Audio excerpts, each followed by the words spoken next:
10 NBA super teams that came up short. Basketball has a rich and inspiring history. Every year in the NBA, there is more than one great team with a realistic chance at winning the championship. However, the game can be a bit depressing, especially after rooting for a losing team that are so good. In this video, we bring you 10 NBA super teams that had a great shot at winning it all, but couldn't close the deal. The 1996-1997 Houston Rockets. In a back-to-back championship in seasons 1994 and 95, the Houston Rockets had already established themselves as one of the best of the era. After losing in the second round to the Seattle Sonics the next year, the Rockets went out and acquired Charles Barkley to pair with Clyde Drexler and Hakeem Olajuwon. Despite Barkley missing 29 games and Drexler 20 games due to injuries, the Rockets won 57 regular season games and went into the postseason healthy. They went all the way to the Western Conference Finals, but eventually were destroyed by the Utah Jazz in 6 games. The 2003-2004 Los Angeles Lakers. Coming to the court with the heavily favored Lakers team, the Pistons were no match for LA, at least on paper. With all-stars Shaquille O'Neal and Kobe Bryant, as well as future Hall of Famers Karl Malone and Gary Payton, the Lakers were expected to easily dispatch the Pistons for their 4th title in 5 years. However, the situation was more complicated than it appeared on paper. O'Neal and Bryant's relationship was on the brink of crumbling, and with a cast of ill-fitting supporting talent, the Lakers were in reality a grouping of individuals. Detroit was a team in the truest sense. Detroit swarmed the Lakers throughout the series, with team defense and a pass-first offense LA simply couldn't match. The Pistons would take 3 of the 4 victories by double digits and easily closed out the series with a 100-87 victory. The 1998-1999 Houston Rockets. The 1998-99 Houston Rockets had 3 future Hall of Famers on its roster: Charles Barkley, Hakeem Olajuwon, and Scottie Pippen. On paper, they looked like they could fill the void that Michael Jordan's second retirement left and run the table for at least a season or 2. Olajuwon had already brought the Rockets 2 NBA championships. The Rockets had a decent season, finishing with a 31-19 record and clinching the 5th seed in the Western Conference. But in the playoffs, reality kicked in. They faced off against the Los Angeles Lakers in the first round, led by Shaquille O'Neal and Kobe Bryant, who were just coming into their own. The Lakers proved too much for the Rockets. Olajuwon, who had just years earlier bullied O'Neal in the finals, was now getting bullied by him.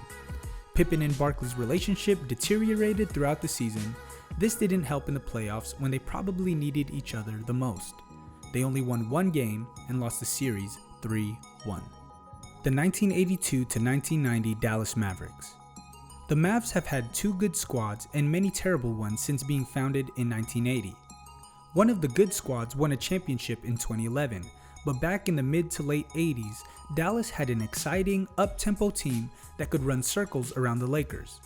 Led by Rolando Blackman, Mark Aguirre at the 3 spot, Brad Davis, Jay Vincent, and Derek Harper, the Mavericks of the 1980s were built to introduce basketball to the city of Dallas.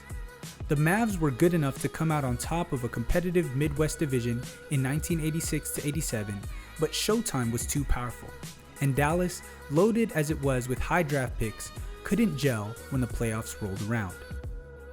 The 1988-96 Cleveland Cavaliers.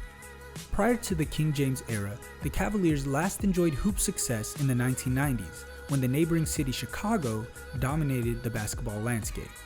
The Cavs, led by the likes of Brad Daugherty, Mark Price, Larry Nance, Ron Harper, and Steve Kerr, could never get past the Chicago Bulls and its dynastic stranglehold over the NBA. Cleveland's pre-LeBron era was marked by 2 50-plus win seasons and crushing losses to lower-seeded Chicago. The 1989-90 Los Angeles Lakers.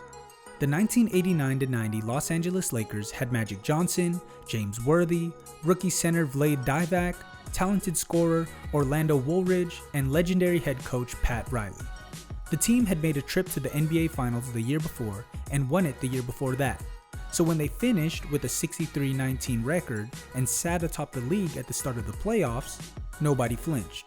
But in a stunner, the Lakers lost the best-of-7 second-round series to the 5th-seeded Phoenix Suns, 4-1, and were stopped short in their pursuit of another championship. The 1997-98 Utah Jazz. 1998 was supposed to be the year for the Utah Jazz. Michael Jordan and the Chicago Bulls were aging, Scottie Pippen was injured, and the team was thinner than ever before. The Jazz had a 62-20 regular season record, the NBA League MVP in Karl Malone, several days of rest after sweeping the Lakers, and the home court advantage in the NBA Finals. Everything lined up right for Utah, except that Jordan remained persistent. He won the NBA Finals MVP after almost single-handedly carrying the Bulls to a victory in 6 games. The 2005-06 Detroit Pistons. The Detroit Pistons shocked the world in winning the 2004 NBA championship over the Los Angeles Lakers, and with much of the same core, they went into the 2005-2006 season looking for another ring for the collection.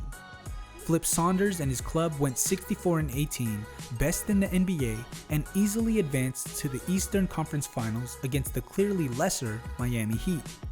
But third-year guard Dwayne Wade was on a mission, and with Shaquille O'Neal on his side, there was no stopping the Heat. The Pistons succumbed to the eventual champions in 6 games. The 2015-16 Golden State Warriors. After winning the NBA championship in 2015 and running out to an NBA record 73-9 in the regular season in 2015-16, it was hard to imagine anyone else winning the championship. After the Thunder did the Warriors the favor of taking care of the Spurs, things looked even more likely for Golden State to repeat. The Thunder gave the Warriors a scare, taking a 3-1 series lead in the Western Conference Finals, but Golden State came back and won the series to advance and take on the Cleveland Cavaliers. The Warriors took a 3-1 lead of their own, only to see the Cavs storm back, win 3 in a row, and shock the world. The 2001-2002 Sacramento Kings. The Sacramento Kings had everything. The core of the team had been together for a few years, with a few other moving parts coming in to perfect the roster. The result is that of Chris Webber, Vlade Divac, and Mike Bibby put together a 61-21 season that saw them finish with the best record in the NBA. It was the culmination of several years of hard work and roster construction, and the 2001-2002 Kings looked like they'd finally break through. They faced off in an epic 7-game Western Conference Finals against the reigning champion Lakers, but came up short in a 6-point overtime loss in Game 7. There you go with 10 NBA super teams who missed the shot for the grand title. With the new season coming up next month, would we witness another super team coming up short this year? We'll see in our future videos, so make sure to subscribe to this channel.